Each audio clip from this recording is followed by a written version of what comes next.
The great ship's celestial envoy was a microcosm of the galactic accord, a 5-mile-long tapestry of bioluminescent corridors, aromatic fungi gardens, and humming data streams. In its opulent central concourse, the myriad species of the accord mingled, their interactions governed by ancient protocols of status and caste. At the apex were the Ixtar, slender, avian beings with iridescent plumage, their melodious chirps considered the height of cultural expression. Below them were the stout Borli, masters of engineering, and a dozen other races, each with their designated function. And at the very bottom, tolerated only for their usefulness in menial, gravity-heavy tasks, were the humans. She was one of them. A small figure in a plain gray shipsuit, sitting on the floor beside a decorative fountain that tinkled with glowing liquid. Before her was an object that drew confused, then disdainful glances. It was a simple, flat rectangle of worn plastic, with a small speaker and a grid of pressure-sensitive squares that lit up in soft colors. A human children's toy, a rudimentary synthesizer. In her lap was a small, empty bowl. A pair of Ixtar officials drifted past, their feathers rustling with contempt. One paused, its large dark eyes blinking slowly at the scene. The human looked up, her face thin but calm. "May I play for a piece of food?" Her voice was soft, barely audible over the concourse's hum. The Ixtar's companion let out a trilling scoff, a sound that translated perfectly through the universal translators embedded in the air. The vibration organics seek to offer noise for sustenance. How primitive! Their auditory arts are as crude as their technology. The first Ixtar flicked a contemptuous wrist, a glittering nutrient wafer falling into the empty bowl. It was not an act of charity, but of performed superiority. "Play then, little creature. Amuse us with your simplistic pounding." They moved to a lounging platform nearby, not to listen, but to enjoy the spectacle of degradation. A small crowd gathered, Borli crossing their arms, a gelatinous kest blob quivering with mild interest. This was a diversion, a curious footnote in the long, dull cycle of transit. The human placed the cheap toy on her knees. She looked at the glittering wafer in the bowl. Then her fingers settled over the colored squares. They were small, her hands calloused from maintenance work. In the engine vent's dot, she took a breath and began. The first notes were a single, pure melody line, hesitant and quiet, like a drop of water falling in a deep cave. It was simple, but it held a precise, aching clarity. The kest stopped quivering. The melody unfolded, a folk tune from a world these beings had never seen, speaking of lost hills and a distant yellow sun. Then her other hand joined, not simply accompanying, but weaving a complex harmonic structure underneath. The cheap speaker strained, but conveyed the intent, the mathematical beauty of counterpoint, the emotional weight of a suspended chord resolving. The scoffing Ixtar slowly straightened from its lounging pose. This was not random noise. This was structure, intention, a mathematics of emotion they had never encountered. The human's eyes closed. Her fingers, which manipulated heavy tools with brute strength, now danced with impossible delicacy and speed. The simple tune transformed.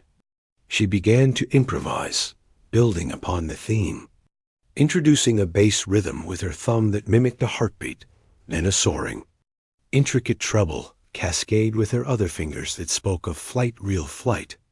Not the effortless gliding of the Ixtar, but a hard-won, ecstatic struggle against gravity. The concourse fell silent.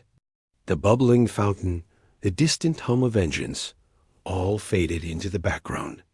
The music swelled within the limitations of the tiny device. It was not the orchestral might of a Borli seismic symphony or the complex biotonal poems of the Ixtar. It was something else. It was narrative. It was a story of struggle and joy, of deep sorrow and defiant hope, told in a language that bypassed the translators and spoke directly to something ancient in the mind. the chest began to glow, its bioluminescence pulsing in perfect time with the rhythm. A Borley engineer, whose race perceived vibration as much as sound, felt the precise, resonant patterns and uncrossed his arms, his stony mouth slightly agape. He heard the architecture in it, a stunningly elegant sonic engineering. The Ixtar who had tossed the wafer felt a strange, uncomfortable sensation in its chest cavity. The music was speaking of things its culture had forgotten: vulnerability, grit, the transformative fire of adversity. The human's face was serene, a sheen of sweat on her brow. Her entire being poured into the plastic grid dot. She moved into the final movement. The pace became furious, a torrent of notes that seemed impossible for 10 fingers to produce, a whirlwind of passion and technical mastery that built to a climax. And then, with a shift to a gentle major key, it resolved not into triumph, but into a profound, hard-won peace. The final note hung in the air, a pure tone that faded into the renewed sound of the fountain. There was absolute silence for 5 full seconds. Then, the chest erupted in a spectrum of colors, a silent, radiant applause. The Borley engineer brought his heavy hands together in a slow, thunderous clap that shook the floor. Others joined, a cacophony of clicks, whistles, and claps from a dozen different physiologies. The Ixtar officials did not applaud. They were stricken. They had come to witness primitive scraping, and had been witness to a soul displayed with devastating mastery. The one who had scoffed approached slowly. It looked from the human to the toy, then back. "What? What is the name of that form?"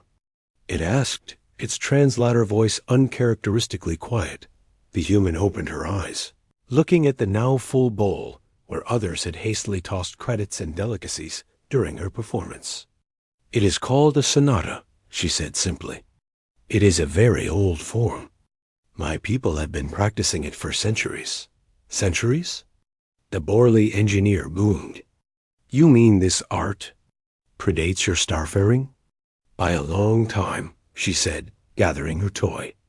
"We were painting caves and writing sonatas long before we built our first wheel or our first spaceship." The Ixtar official stared. The hierarchy of the Accord was based on technological achievement and refined cultural continuity. Humanity had been graded on their recent, clumsy entry into the galaxy and slotted at the bottom. But this spoke of a different kind of continuity, a depth of soul culture, a mastery of abstract emotion and structured thought that had been nurtured in the dark long before anyone came to give them a grade. They had not been late to the galaxy. They had been busy inside. "Why are you here?" the Ixtar asked, gesturing to the maintenance tunnels in the lower decks. She stood up, placing the synthesizer under her arm. "The work needs doing, and it is honest. But sometimes," she added, meeting its gaze, "the hands that scrub vents remember other patterns." She nodded respectfully, collected her bowl, and walked away, leaving a stunned concourse behind. The story did not spread like wildfire. It spread like a slow, deep vibration. It was not a rumor of rebellion, but a quiet revelation. Engineers began visiting the maintenance base with unusual questions about human history. Kest philosophers requested cultural data streams. Fascinated by the link between struggle and art, the Ixtar Cultural Ministry entered a period of quiet, intense re-evaluation. And in a small rec room in the lower decks, a crowd would gather every cycle, not just of humans, but of Borley, Kest, even a shy Ixtar or two, all sitting on crates and floor panels. In the center, the human would place her simple plastic synthesizer on a crate. No one asked her to play for food. They asked her to play a piece by a composer called Beethoven, or a jazz standard from old Earth, or something that spoke of oceans. She would play. And in that cramped, functional space, under the glare of work lights, the hierarchy of the celestial envoy dissolved into something new, something not yet named. It was built not on what they had achieved out here among the stars, but on what they had brought with them from the dark. And in those moments, as the simple, profound music filled the air, every listener understood a single, unshakable truth. Humanity had not been uplifted by the galaxy. They had, simply by their enduring presence, begun to uplift it.